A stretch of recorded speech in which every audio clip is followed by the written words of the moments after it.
I moved into the apartment with more boxes than hope. After the divorce, all I wanted was a quiet place to start over. No shared responsibilities, no shared pain. Just me and my dog, Rocco. The building was old, like you could hear the wood groan when the wind blew kind of old. It stood above a closed-down family restaurant. The owner handed me the keys with a strange look, but didn't say much. The apartment itself? Bare, cold, a bit dusty, but it was mine. For the first time in years, I could shut a door and know it would stay shut. That kind of peace felt priceless. At night, I'd lie in bed and listen, not to music or TV, just to the silence. But it wasn't peaceful silence. It was thick, pressing, as if something unseen was also holding its breath. The first few nights passed without much trouble.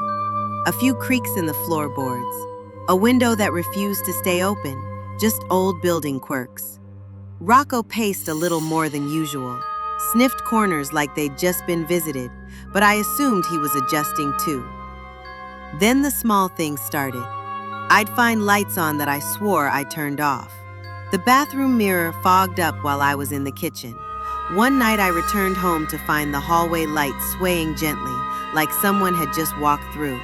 Still, I made excuses. It's the wind, my memory, my nerves. But the dreams, those were harder to ignore.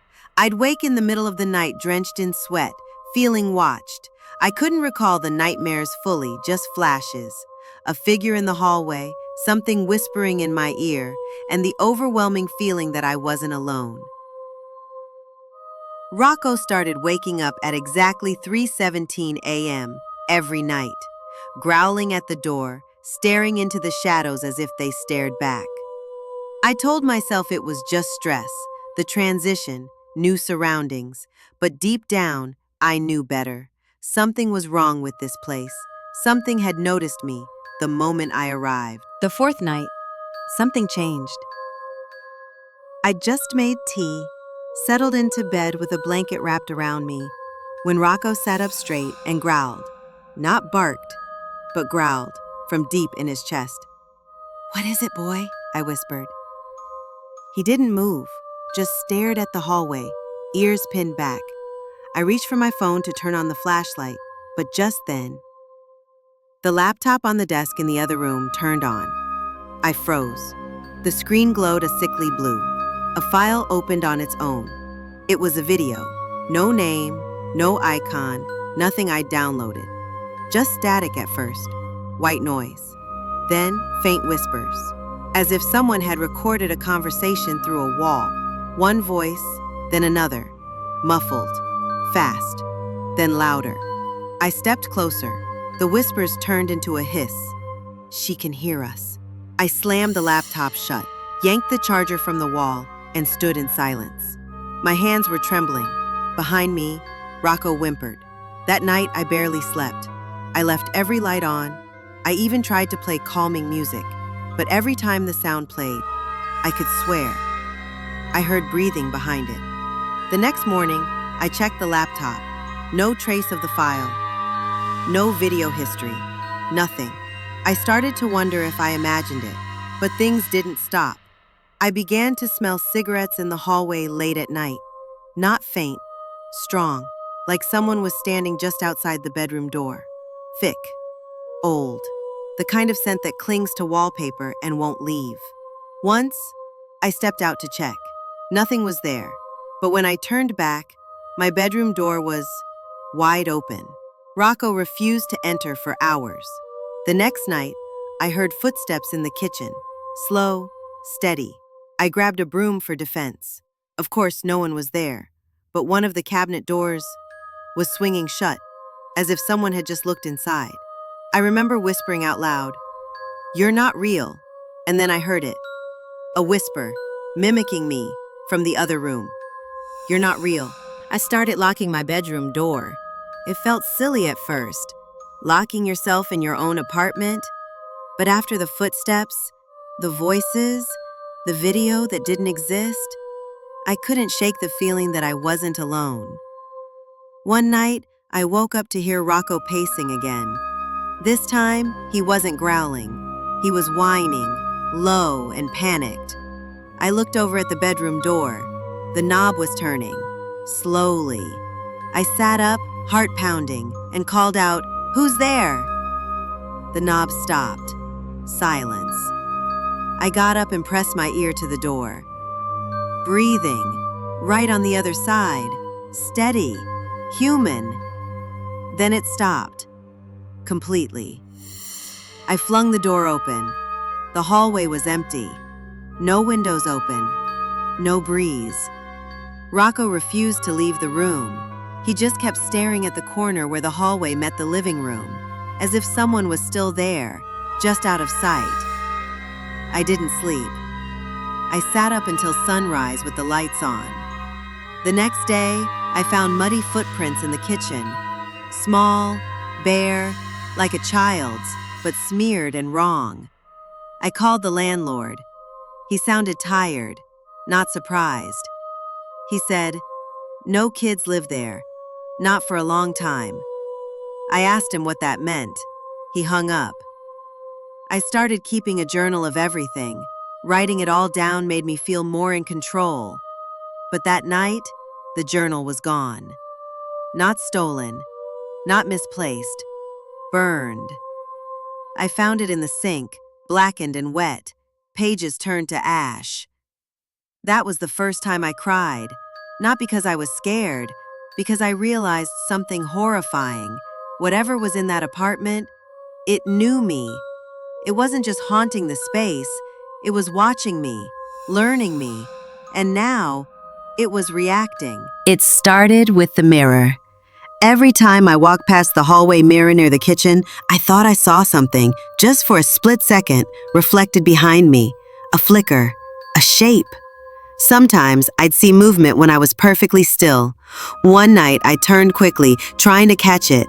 I saw her, a little girl, no older than 6, standing in the far corner of the hallway, head down, hair stringy and wet, feet bare and black with grime. She was gone before I could blink. But the air stayed thick.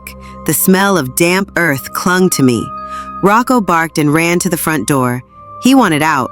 I followed him, heart hammering, and opened it.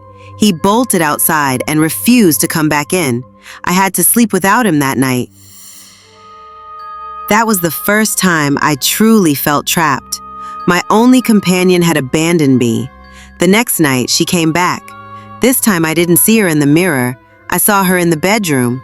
I was dozing when I heard something faint, like a song, sung by a child in a whisper. I opened my eyes slowly. She was standing at the foot of the bed. Her eyes were too wide, too black. Her mouth was moving, but the sound wasn't matching. She lives here now. She lives here now. She lives here now. Over and over. I couldn't move, couldn't speak. She tilted her head slowly, then vanished. The next morning, I found little muddy footprints all over the sheets, and a message scratched into the wood floor beneath the bed. "Get out before the others wake up." After the girl appeared, I started hearing things inside the walls. Faint knocks, scratches. Then one night, I heard a door creak open, except I didn't have a door on that side of the hallway. Curious, I pressed my hand against the wallpaper. The surface felt soft, like there was space behind it. I pushed. The wall shifted. Beneath layers of old paper and paint, a hidden door. Small, wooden, rotting at the bottom. I hesitated. Every instinct told me not to open it, but I did. Inside was a small room, a single chair, a child's shoe, and drawings, hundreds of them, scrawled in black crayon across every wall. They were wrong. Children with hollow faces, tall figures looming, a dog torn in half, and in the center, a girl with no eyes. I backed away slowly and shut the door. I wanted to seal it, destroy it, burn it. But when I turned around, I saw Rocco, just returned, growling low, staring at the door. Then he barked once, and the door opened again by itself. I didn't go back in. I pushed a bookshelf in front of it. That night, I slept with the lights on, clutching Rocco like a shield. In my dream, I was in the hidden room. The drawings were alive, moving, twitching. And in the center, the eyeless girl whispered, "You opened it. You invited them." I started hearing whispers coming from the air vents. Not just sounds, words.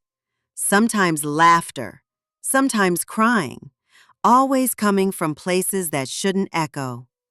I recorded one of them on my phone, played it back. It was my voice, repeating a sentence I never said. "I want to stay here forever." I stopped sleeping. Every time I closed my eyes, I saw the girl. Closer. Her skin was cracking, her smile wider, and something stood behind her, something tall, faceless. I called a priest. He didn't last 15 minutes. The moment he entered, the lights burst. Rocco barked violently, and then the priest whispered, "You're not alone, you never were." He left without blessing the place. That night, all the vents in the apartment began to whistle at once, then shriek, then silence, and then a single whisper from every room. "Let us in." One night, Rocco stopped barking. He stared at the bedroom door for a long time, then got up, walked into the hallway, and vanished. I called him for hours. The apartment wasn't that big, but he was gone. No sound, no sign. Then I heard it, panting, like a dog, but distorted, too fast, too wet. I followed the sound to the closet, opened it. Nothing, just the smell of rot. I stayed up crying that night, not just for Rocco, but because the silence that replaced him felt worse. The next morning, muddy paw prints led from the hidden room to my bed, and on the pillow next to me, a single torn dog collar. I left the lights on, burned candles, played prayers on loop. Nothing worked. The air in the apartment had changed. It was heavier, older. That night, I heard footsteps, dozens of them. They came from the ceiling, from under the floorboards, from inside the walls. Then the knocking started, from every direction, rhythmic, angry. My phone buzzed. Unknown number, just a text. "We're awake now." I backed into the corner of the living room, shaking. The air turned cold. My breath fogged. Then the power cut out. Total silence. Until the laughter started. Not children, not adults, something in between. Wrong. I grabbed a flashlight and scanned the room. Shadows moved across the walls, but nothing was casting them. I heard a voice, inches from my ear. "You opened the door. You fed us." I turned and saw them. The girl, the faceless figure, and something else. Tall, bone thin, a mouth where its neck should be. I screamed, but the sound never left my mouth. I knew I had to leave. I packed a single bag, grabbed Rocco's collar, but the front door was gone. In its place was a wall. I tried the windows. Nailed shut. The bathroom mirror cracked on its own, and in the shards, I saw dozens of reflections that weren't mine. I screamed, ran to the hidden room. The drawings were moving again, bleeding. One figure pointed outward. I understood. I lit a match, dropped it. Flames caught fast, too fast. I thought the fire might save me, but the whispers didn't fade. They grew louder. A voice rose above them. "This is not your home. It never was." As I stumbled through smoke, I saw the little girl one last time. She smiled, and her face cracked open. Inside was another face. Older, rotten. I blacked out. I woke up in a hospital. A neighbor saw smoke and called it in. They said the fire was strange. It only burned my apartment, the rest of the building untouched. I asked about Rocco. They found no dog, no remains, but a nurse said she saw muddy paw prints around my bed. I tried to explain what happened. No one believed me. They said I suffered from a psychotic break due to isolation. I moved out, left the city, never looked back. But sometimes, when I sleep, I hear her singing that same song. She lives here now. Last night, I woke up to find something written on my new bathroom mirror. You can never leave. You live here now. And taped to the wall was Rocco's collar.